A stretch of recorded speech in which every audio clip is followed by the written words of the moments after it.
नमस्कार दोस्तों, यह एनसीईआरटी की कक्षा 7 की पाठ्य पुस्तक है ना। अब इसमें जो पाठ था ना, जो नई वाली बुक है ना, उनमें से इसको हटा दिया, इस चैप्टर को। ठीक है ना। और पुरानी वाली में ये था, तो अब ये पुरानी वाली में पढ़ रहे हैं अपन। नई वाली का तो पढ़ दिया अपन ने, लेकिन उसमें ये नहीं था, पुरानी वाली में ही है ये। तो कर लेते हैं, यही है, इतना सही है बस। ये यहाँ तक। फिर राजपूतों की बतन जागे रही, ये तो आ जाता है नए में, ये तो आ जाते हैं नए में। ठीक है ना, यही है। तो इसे इसको देख लेते हैं, पाठ कौन सा है ये। पाठ है ये 10वां। ठीक, ये है, ये पढ़ लिया, ये पढ़ लिया, ये है, ये है, नहीं ये है। तो अब ये देखना है, पुराने मुग़ल प्रांत। पुराने मुग़ल प्रांतों में जिन उत्तराधिकारी राज्यों का उद्भव हुआ, उनमें से 3 राज्य प्रमुख थे: अवध, बंगाल और हैदराबाद। ये तीनों ही राज्य उच्च मुग़ल अभिजातों द्वारा स्थापित किए गए थे।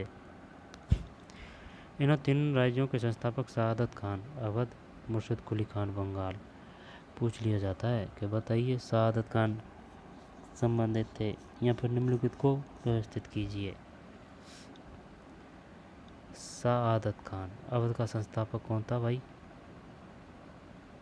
सआदत खान था। और मुर्शिद कुली खान बंगाल का।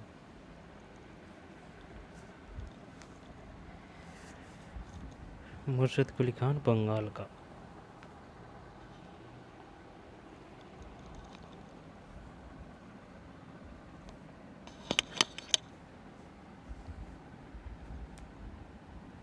मुर्शिद कुली खान कहाँ से संबंधित है? बंगाल से।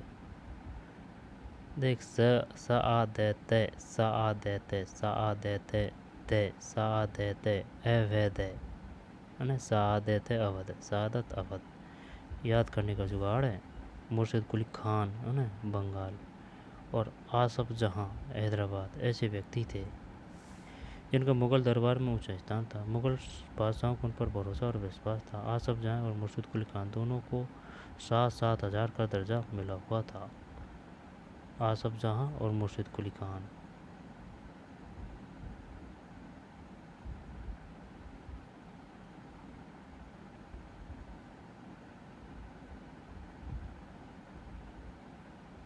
सआदत खान नहीं है इसमें, 7,000 में। 7,000 में है सिर्फ एक तो आसफ खान और मुर्शिद कुली खान, जबकि सआदत खान की जात का दर्जा 6,000 था। हैदराबाद आ रहा है ना, हैदराबाद किसका है? ये है आसफ जहाँ का। हैदराबाद आसफ जहाँ और मुर्शिद कुली खान दोनों। मुर्शिद कुली खान कहाँ से थे? मुर्शिद कुली खान खान बंगाल से। और आसफ जहाँ ये हैदराबाद से। सआदत अवध, जबकि सआदत खान की जात का दर्जा 6,000 था। हैदराबाद आ रहा है। निज़ाम उल मुल्क आसफ जहाँ 1724 से 1748, 24 34 44, 20 और 4 24 साल, जिसने हैदराबाद राज्य की स्थापना की। मुग़ल बादशाह फर्रुखशेर के दरबार का एक अत्यंत। हैदराबाद।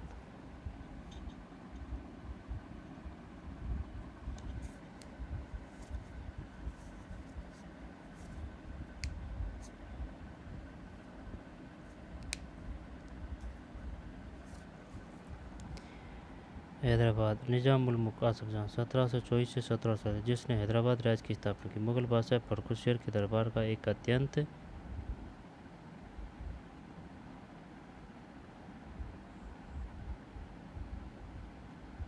दरबार का एक अत्यंत शक्तिशाली सदस्य था।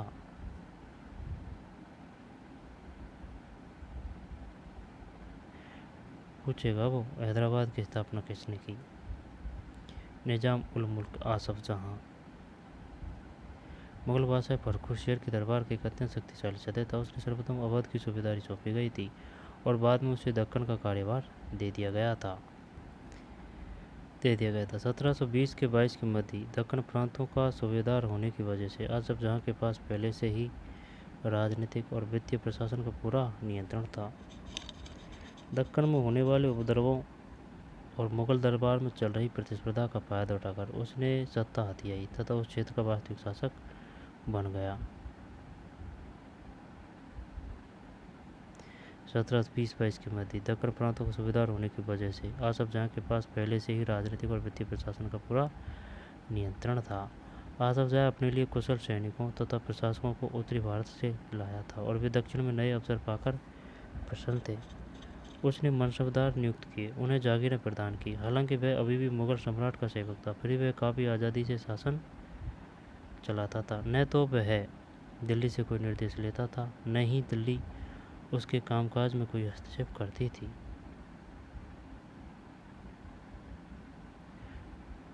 कुशल सैनिकों तथा प्रशासकों को उत्तरी भारत से लाया था और दक्षिण में नए अवसर पाकर प्रसन्न थे। वे दक्षिण में,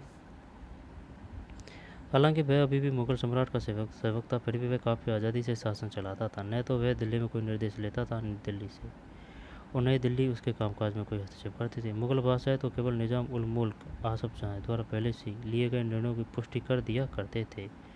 निज़ाम उल मुल्क आसफ जहाँ हैदराबाद राज्य पश्चिम की ओर मराठों के विरुद्ध और पठारी क्षेत्र के स्वतंत्र तेलुगु सेनानायकों के साथ युद्ध करने में सदा संलग्न रहता था। पूर्व दिशा में निज़ाम उल मुल्क आसफ जहाँ कोरोमंडल तट पर स्थित वस्त्र उत्पादन धन संपन्न क्षेत्र पर अपना नियंत्रण प्राप्त करने की महत्वाकांक्षा रखता था, पर उनकी इस महत्वाकांक्षा पर उस क्षेत्र की विशिष्ट शक्ति की उपस्थिति के कारण रोक लग गई। निज़ाम की फौज। हैदराबाद के निज़ाम के निजी सैनिकों का एक वर्णन। 1790। हैदराबाद के निज़ाम के निजी सैनिकों का एक वर्णन। निज़ाम के पास 400 हाथियों की सवारी है। उसके आसपास कई सवार घुड़सवार रहते हैं। इन अत्यंत कुशल और अति सुंदर सजे हुए सवारों का सांकेतिक वेतन 10 रुपये से ज़्यादा है। उस समय 100 रुपये का मतलब जानता है? उस समय 100 रुपये का मतलब आज के 1 आना पैसा सब चलते थे उस समय। 100 रुपये का मतलब आज के 30 से 50 हज़ार रख ले, 40-50 हज़ार रख ले, 30 से 50 हज़ार रख ले।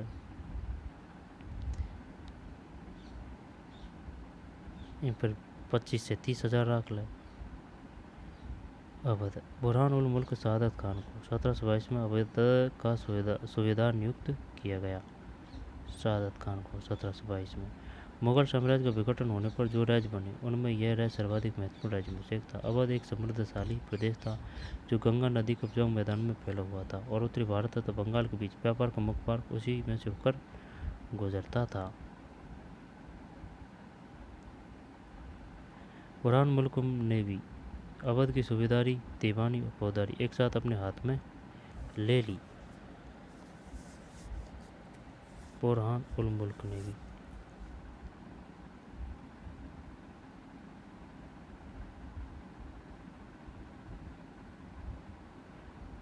पूरा नाम है बुरहान उल मुल्क सआदत खान। बुरहान उल मुल्क ने भी अवध की सूबेदारी, दीवानी और फौजदारी एक साथ अपने हाथ में ले ली और सूबे के राजनीतिक, वित्तीय और सैनिक मामलों का एकमात्र कर्ताधर्ता बन गया। बुरहान उल मुल्क ने अवध क्षेत्र में मुगल प्रभाव को कम करने की कोशिशों के चलते मुगलों द्वारा नियुक्त अधिकारियों, जागीरदारों की संख्या में कटौती कर दी। उसने जागीरों के आकार में भी कटौती की और रिक्त स्थानों पर अपने निष्ठावान सेवकों को नियुक्त किया। धोखाधड़ी को रोकने के लिए जागीर अधिकारियों के खातों में लेखों की जांच की गई और नवाब के दरबार द्वारा नियुक्त अधिकारियों द्वारा सभी जिलों के राजस्व का प्रशस्त निर्धारण किया गया। यहाँ से ले बुरहान उल मुल्क ने अवध क्षेत्र में मुगल प्रभाव को कम करने की कोशिशों के चलते मुगलों द्वारा नियुक्त अधिकारियों, जागीरदारों की संख्या में कटौती कर दी। उसने जागीरों के आकार में भी कटौती की और रिक्त स्थानों पर अपने निष्ठावान सेवकों नियुक्त किया। धोखाधड़ी को रोकने के लिए जागीर अधिकारियों के खातों में लेखों की जांच की गई और नवाब के दरबार द्वारा नियुक्त अधिकारियों द्वारा सभी जिलों के राजस्व का प्रशस्त निर्धारण किया गया। वही ये राजस्व निर्धारण है ना, वित्त, फाइनेंशियल, ये बहुत महत्व रखता है। उसने अनेक राजपूत जमींदारियों और रोहिलखंडों के अफगानों की उपज कृषि भूमियों को अपने राज्य में मिला लिया। राज्य ऋण प्राप्त करने के लिए स्थानीय सेठ, साहूकारों और महाजनों पर निर्भर रहता था। राज्य राजस्व का ठेका सबसे पहले ऊंची बोली लगाने वाले इजारेदारों को देता था। इजारेदार राज्य को एक निश्चित रकम के भुगतान का वचन देते थे। इजारेदार इजारेदार। स्थानीय साहूकार राज्य को ठेके की इस रकम के भुगतान की गारंटी देते थे। दूसरी ओर इजारेदारों को कर का भुगतान मूल्यांकन करने और उसे एकत्र करने की खासी छूट दे दी गई थी। इन परिवर्तनों के फलस्वरूप साहूकारों और महाजनों जैसे कई नए सामाजिक समूह राज्य की राजस्व प्रणाली के प्रबंध को प्रभावित करने लगे। पहले ऐसे कभी नहीं हुआ था। बंगाल। मुर्शद कुली खान के नेतृत्व बंगाल धीरे धीरे मुगल नियंत्रण से अलग हो गया। मुर्शद कुली खान बंगाल के नायब थे, यानी कि प्रांत के सूबेदार के प्रतिनियुक्ति। मुर्शद कुली खान औपचारिक रूप से सूबेदार कभी नहीं बना। उसने बहुत जल्द सूबेदार के पद से जुड़ी सत्ता अपने हाथ में ले ली। हैदराबाद अवध के शासकों की तरह उसने भी राज्य के राजस्व प्रशासन पर अपना नियंत्रण जमाया। बंगाल में मुगल प्रभाव को कम करने के लिए उसने बंगाल के राजस्व का बड़े पैमाने पर पुनर्निर्धारण करने का आदेश दिया। ये राजस्व का सिस्टम भाई सबने चेंज किया था, है ना, तभी वो शक्तिशाली हुए थे। सभी जमींदारों से बड़ी कठोरता से राजस्व नकद वसूल किया गया। परिणाम स्वरूप बहुत से जमींदारों, महाजनों तथा साहूकारों से उधार लेना पड़ता था। जो लोग राजस्व का भुगतान नहीं कर पाते उन्हें मजबूर अपनी जमीनें बड़े जमींदारों को बेचनी पड़ती थी। इस प्रकार 18वीं शताब्दी में बंगाल के एक नए क्षेत्रीय राज्य बन जाने से जमींदारों में काफ़ी बदलाव आया। राज्य और साहूकारों के बीच हैदराबाद तथा अवध में तो घनिष्ठ संबंध था। वहीं अलीवर्दी खान के शासनकाल 1740 से 56, यानी कि ओनली 16 साल।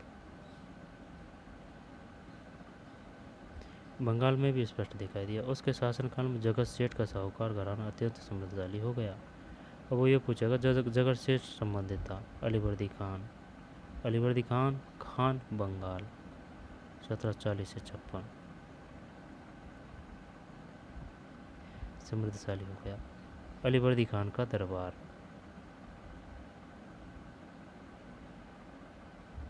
ये अलीवर्दी खान है भाई।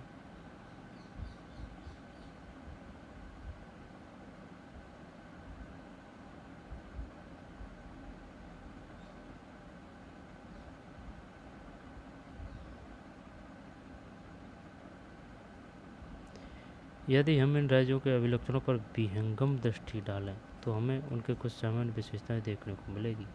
प्रथम, यद्यपि बड़े राज्य पुराने मुगल अभिजातों द्वारा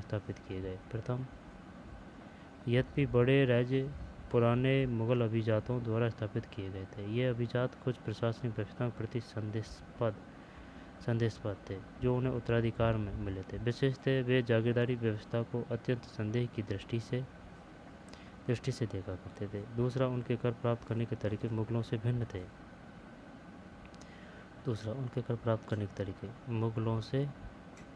थे। कर संग्रह के लिए राज्य के अधिकारियों पर निर्भर न रहकर तीनों राज्यों हैदराबाद, अवध, बंगाल ने राजस्व वसूली के लिए इजारेदारों के साथ ठेके कर लिए। एक मिनट। यदि हम इन राज्यों के अभिलक्षणों पर विहंगम दृष्टि डालें तो हमें उनमें कुछ सामान्य विशेषताएं देखने मिलेगी। पहली तो है, यद्यपि बड़े राज्य पुराने मुगल अभिजातों द्वारा स्थापित किए गए थे। ये अभिजात कुछ प्रशासनिक व्यवस्थाओं के प्रति संदेशपद थे जो उन्हें उत्तराधिकार में मिले थे। विशेष रूप से वे जागीरदार व्यवस्था को अत्यंत संदेह की दृष्टि से देखा करते थे। दूसरा, उनके कर प्राप्त करने के तरीके मुगलों से भिन्न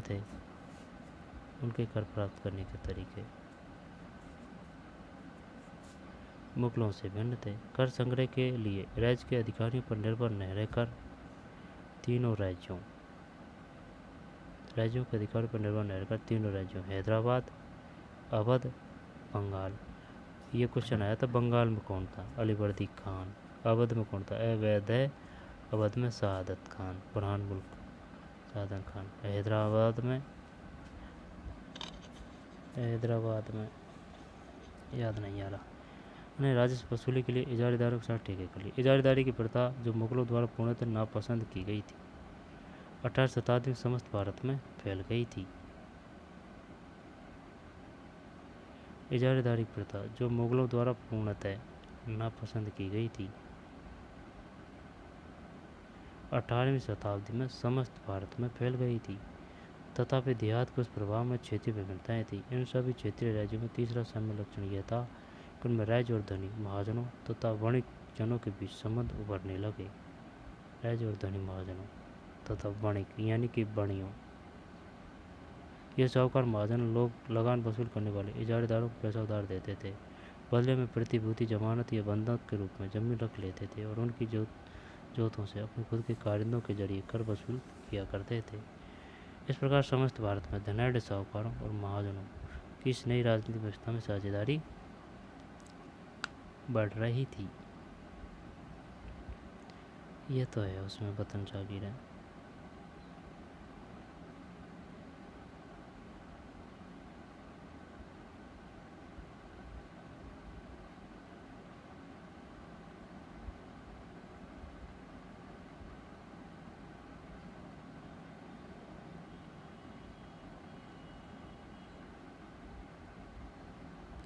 चलिए मिलते हैं नए वीडियो में।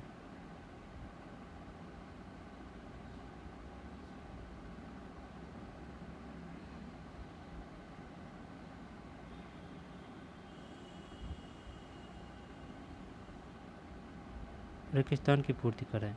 बताएं ये सही है। नादिर शाह ने बंगाल पर आक्रमण किया। एक मिनट, ये जो पार्ट है ना, इसको नई में देखते हैं क्वेश्चनों का ना। ये नई वाली के क्वेश्चन है। बताएं सही या गलत। नादिर शाह ने बंगाल पर आक्रमण किया। सवाई राजा जयसिंह इंदौर का शासक था। गुरु गोविंद सिंह सिखों के 10वें गुरु थे। जब ये तो सत्य है। सवाई राजा जयसिंह इंदौर का नहीं था, जयपुर का था। ये गलत है। नादिर शाह ने बंगाल पर आक्रमण किया। नादिर शाह दिल्ली पर आक्रमण किया था नादिर शाह ने। ये गलत है। पुणे 18वीं शताब्दी में मराठों की राजधानी बना। ये सही है। और ये क्वेश्चन है। अब है ना नई, वो पुरानी वाली में देखते हैं। ये नई वाली का क्वेश्चन है। ये पुरानी वाली का क्वेश्चन है भाई। सूबेदार, इसमें बढ़िया है उल्टा क्वेश्चन आंसर। सूबेदार कहते हैं कुनबी। एक मिनट। सूबेदार, फौजदार, इजारेदार,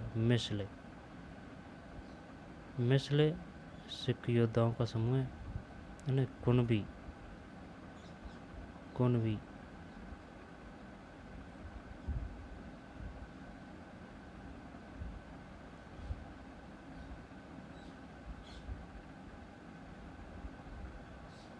मिसले। चौथ एक राजस्व कर है ना। और उमरा फौजदार, इजारेदार,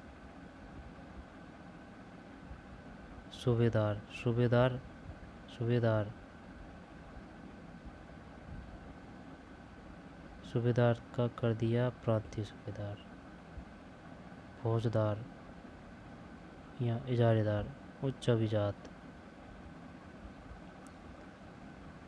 फौजदार या इजारेदार नहीं। फौजदार तो आएगा एक मुगल सैन्य कमांडर। इजारेदार उच्च अभिजात। कुनबी मराठा कृषक योद्धा। उमरा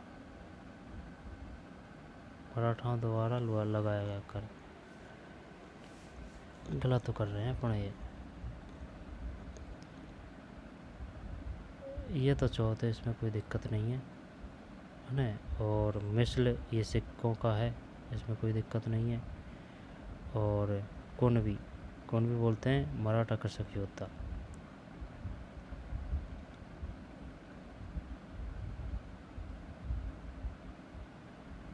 हाँ कुनबी। फिर है फौजदार कोई दिक्कत नहीं है। अब एक तो ना एक रहा कौन सा, सूबेदार, इजारेदार और उमरा। जब उमरा एक राजस्व कृषक कर दे है ना। उमरा में एक राजस्व कृषक कर दिया, चल देख लेना। और सूबेदार का कर दिया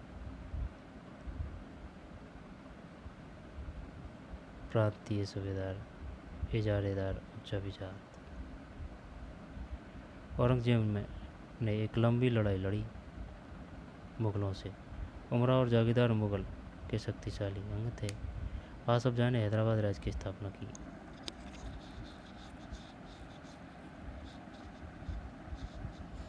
अवध राज्य का संस्थापक था शहादत, अवध का शहादत। आसफ जाह ने मुग़ल, उमराव और जागीरदार मुग़ल। बताएं सही है गलत। नादिर शाह ने बंगाल पर आक्रमण किया, भाई यहाँ से दिए हैं पर क्वेश्चन नई वाली में। गलत। सवाई राजा जयसिंह इंदौर का, जयपुर का।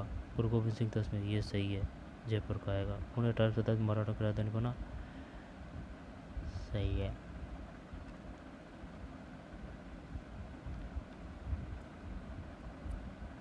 अठारहवीं क्या 17वीं शताब्दी में बनगा होगा यार पुणे तो चलिए मिलते हैं नई वीडियो में। धन्यवाद।